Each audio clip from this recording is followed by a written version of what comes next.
மத்திய பாஜக அரசுக்கு எதிராக காங்கிரஸ் பல்வேறு விஷயங்களை கையில் எடுத்து அரசியல் செய்ய முயற்சிகளை மேற்கொண்டு வருகிறது. அதானி விவகாரத்தை கையில் எடுத்து பல்பு வாங்கிய நிலையில் அம்பேத்கர் குறித்து அமித்ஷா தவறாக பேசிவிட்டதாக குற்றச்சாட்டுகளை எழுப்பி மக்கள் முன் கருத்தாக்கங்களை உருவாக்கும் முயற்சியில் ஈடுபட்டது. இறுதியில் பாஜக தான் அம்பேத்கருக்கு மரியாதையும் கௌரவத்தையும் செய்திருக்கிறது. காங்கிரஸ் அவரை அவமானப்படுத்தியிருக்கிறது என்ற உண்மை இந்தியர்களுக்கு தெரியவர அப்படியே சைலண்ட் மோடுக்கு சென்றுவிட்டது காங்கிரஸ். இந்த நிலையில் முன்னாள் பிரதமர் மன்மோகன் சிங் உடல்நலக் குறைவால் காலமானார். அவருக்கு பிரதமர் மோடி உட்பட அனைத்து பாஜக தலைவர்களும் அவர் நாட்டிற்கு ஆற்றிய சேவையையும் அர்ப்பணிப்பையும் பாராட்டி புகழஞ்சலி செலுத்தினர். மேலும் அவரது பூத உடலுக்கு இறுதி அஞ்சலியும் அரசு சார்பாக முழு மரியாதையும் செலுத்தப்பட்டது. இருந்த போதிலும் இறுதிச் சடங்கு இட விவகாரத்தில் மத்திய பாஜக அரசு மன்மோகன் சிங்கை அவமானப்படுத்திவிட்டதாக காங்கிரஸ் அரசியல் செய்ய தொடங்கியது. இதற்கு பதிலடியாக மத்திய இணையமைச்சர் ஹர்தீப் சிங் கூறியதாவது: காங்கிரஸ் கேவலமான அரசியலை செய்கிறது.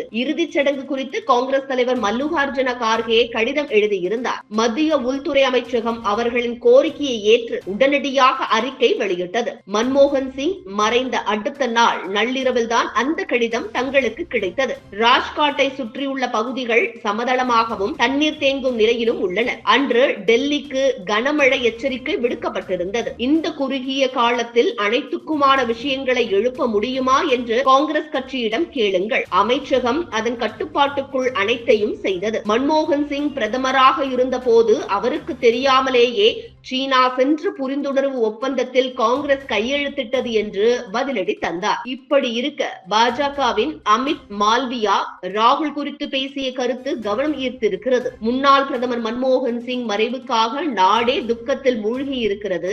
ஆனால் புத்தாண்டை கொண்டாடுவதற்காக ராகுல் காந்தி வியட்நாம் நாட்டிற்கு சென்றிருக்கிறார். மன்மோகன் சிங்கின் இறப்பை தன் அரசியல் லாபங்களுக்காக ராகுல் காந்தி பயன்படுத்திக் கொண்டார். ராகுலின் நடவடிக்கை மன்மோகன் சிங்கை அவமதிப்பதாக அமைந்திருக்கிறது.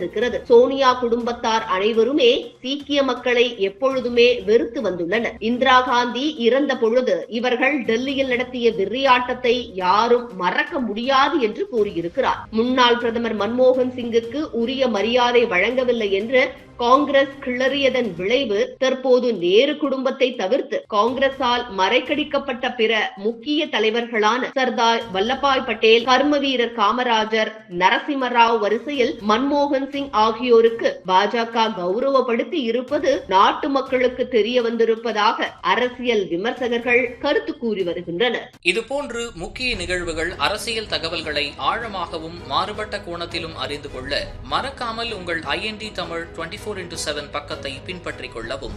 உங்கள் ஒவ்வொரு ஆதரவும் இதுபோன்று பல நிகழ்வுகளின் பின்னணியை அறிய உதவும்.